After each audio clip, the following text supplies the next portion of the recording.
Welcome back to the channel. I'm your host, Kyle Wong, here in the studio. No, I'm just kidding. It's just because of this silly background. But seriously, Kyle Wong, Moxie Property Group here, and this is Real Estate Explained, where I explain real estate and try to keep it as simple as possible. Today we're going to be talking about renting out your property versus selling your property outright. And we're going to talk through implications, long-term rentals, mid-term rentals, short-term rentals, just at a high-level overview to give you an idea. And again, Kyle with the Moxie Property Group here in Colorado. If you have any questions about the topics talked about today, or you want a specific diagnosis on your situation, reach out using the link below. My number is 720-806-6035. You can reach me there too. Okay, let's get right into it. So people frequently ask whether it's better to sell a property and just cash out on the equity, especially if you hit it with a boom, or you've owned the property for many, many years, or even if you own it outright, or if it's better to rent it out. Today we're gonna be answering that. So first of all, story time. It's actually kind of cool because I bought my first property in August of 2023, just a little condo in Denver in a really great location by Cheeseman Park, which is so cool. And kind of crazy, but I'm actually going to be going out of the country for a little while, and felt prompted actually to offload some things. And so of course I asked myself the question, is it going to be better for me financially to sell the property or to rent it out? And of course I never had the intention of selling it. It was always my goal to rent it out, just for the equity, the appreciation, and also the cash flow, if any. And so I had signed with a property manager, I was getting it ready to go, and yeah, got professional shots done, professional marketing, did all the fancy descriptions, all that stuff, and was even gonna sell it or rent it out furnished, and just nothing. And it was kind of getting down to the wire. And so it was, I was with some friends one night. Sorry, back up. I was with a great friend of mine, Andrew Kunzman, with, he's actually my insurance guy.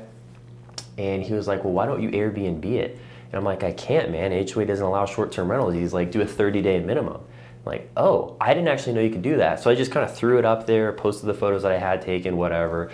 And then I was with some friends one night, and I'm like, it's kind of getting down to the wire. I'm leaving soon. I don't want to be carrying a mortgage and be fronting the cost of staying out of the country. And so I get a notification, somebody has booked your property for 37 days. And I'm like, oh, yippee. And I see that it's 8 a.m. the next morning. And I'm like, oh boy. And then I see the payout of $3,700 for this little condo that cost me less than $1,400 a month.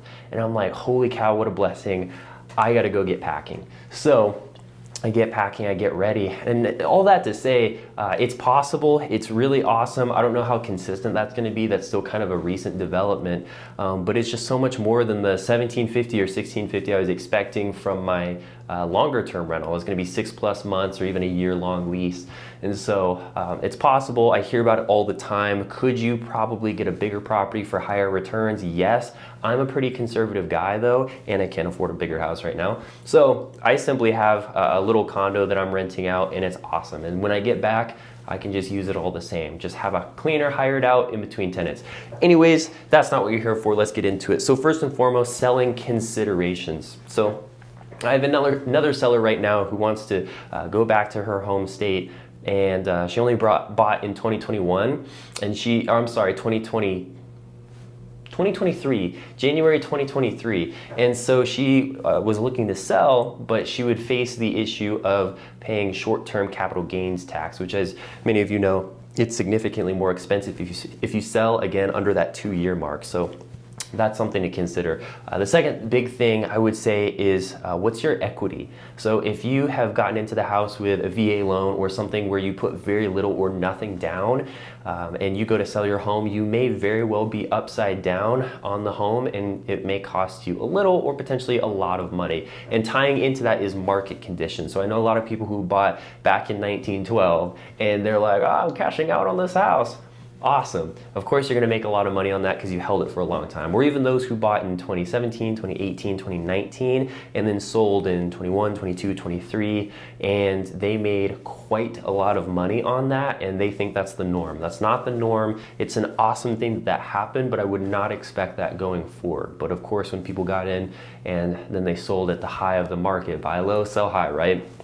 they made out like a bandit. So that's great. The other thing is just house condition, right? How well did you take care of the house? First of all, did you update it ever, or fix some things here and there, or did you trash it, or did you go above and beyond? Did you renovate? Did you knock down walls? Did you open up spaces? Did you make big upgrades in the home that would be attractive for resale later? And some people are like, well, I put 100 grand into this. It's like, well, yeah, but the truth is not everybody wants, I don't know, a bowling alley or shag carpet in the bathroom. Some people do, but for the most part, you have to consider something that's very palatable for all people. And most homes, especially when you get into the custom homes or very specific finishes, most people don't want that. So the condition that you sell your home in, it makes a huge, huge difference. And again, there are lots of implications of just cost to sell a home and lots of things you need to look into, but those are just a few, again, high level overview just to give you an idea of things to think about, questions to ask. So renting considerations. So I had mentioned this before. Let's start with long term. I think when most people think of renting, they just think of hiring a property manager, having a tenant in there for 6+ months, usually a year, maybe 2. Some people have tenants in there for years and years and years, which is nice and it's consistent. But the truth is, the more consistent and safe something is, generally the less you're going to get paid out. So long-term rentals, you're usually, again, depending on your situation, if you hold a mortgage, if you don't, when you had that mortgage, how expensive it is, you're going to be making maybe on just an average house or so, several $100 a month, if that. And in this day and age, if you bought a house in the last couple of years, you may even be negative. And that's okay for seasoned investors because of course they're banking on future equity gains.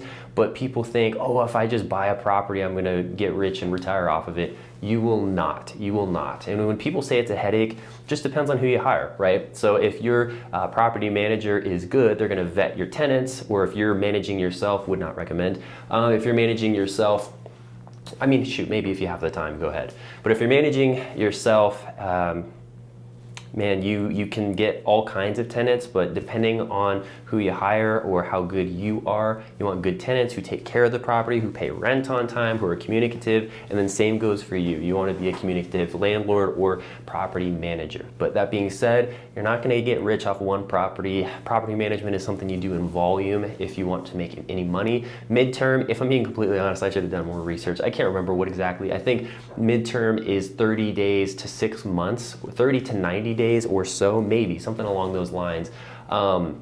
And so that would be like longer Airbnbs, or property managers can do that sometimes, but it's often not worth it, where people are willing to pay higher prices. These are generally people who relocate from out of state. Maybe they're building a house, maybe they're still finding a house.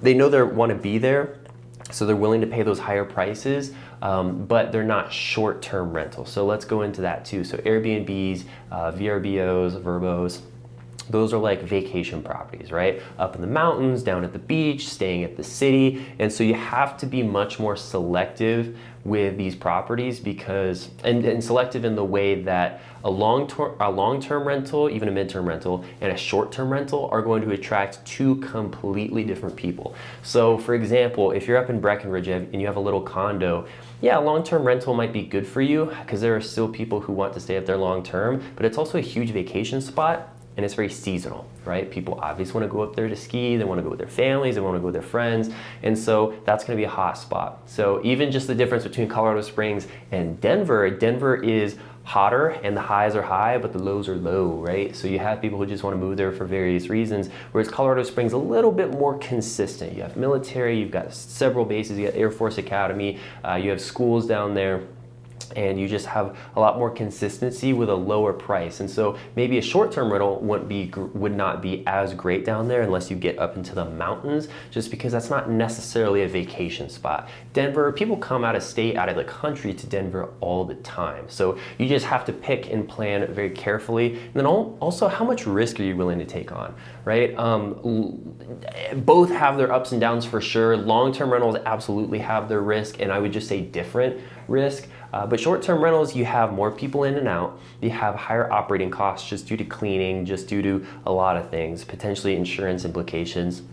And then you just have more traffic, so it's simply going to be more wear and tear on the property. And then you also have to consider local and municipal and county and state restrictions for short-term rentals. Like Breckenridge obviously got hit really hard with theirs. Denver County now requires short-term rental licenses, which isn't the most intrusive thing they've ever done, but it is intrusive in a way. So thank you, hotel lobbyists, for that. But yeah, there's a lot going on. There's a lot to consider. One thing I have written down is just cost of operating. So like I mentioned before, what's your mortgage? How much is your insurance? Does that change when you have renters in the house or if you have a different type of mortgage?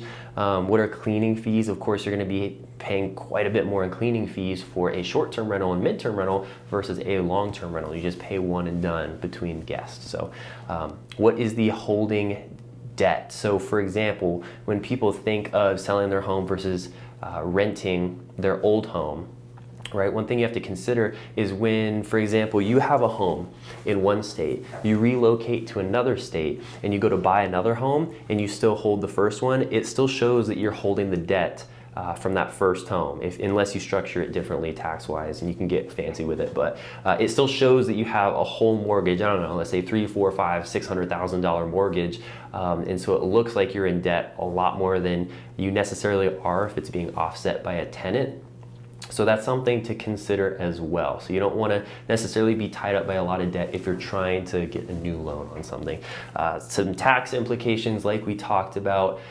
There are some things proposed for sure, but having a rental property versus having a primary residence is just that's a difference too. So talk to an accountant, talk to a local real estate agent who can go through your exact situation, talk to a local lender, get all the professionals, as many eyes as possible on your situation, because while I can give you general information, I can't give you everything. I don't know what you're going through. So call me if you're looking for something specific. But the other thing is rental management headache. So having somebody manage a rental for you is obviously why you hired them, so you reduce the headache, but having more people in and out, having more potential things breaking, more wear and tear, that can be a bigger headache. So it just depends how much work you're willing to take on. Again, if you self-manage long-term rentals or if you self-manage short-term rentals, you know those are two completely different beasts. So those are just things to consider.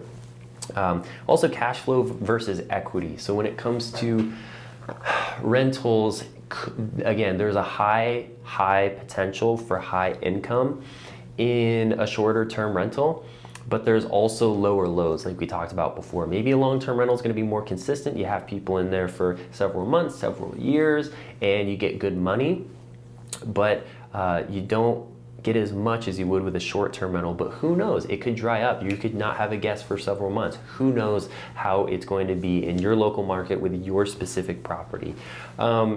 Yeah, again, lots to consider with selling and then the various types of rentals. I think all of these can be potentially good options, but it just depends on your specific situation. So again, if you want to go through exactly what yours is, give me a call if you're in Colorado, or I can get you connected with anyone in the States, in the world really. So yeah, Kyle Wong with the Moxie Property Group.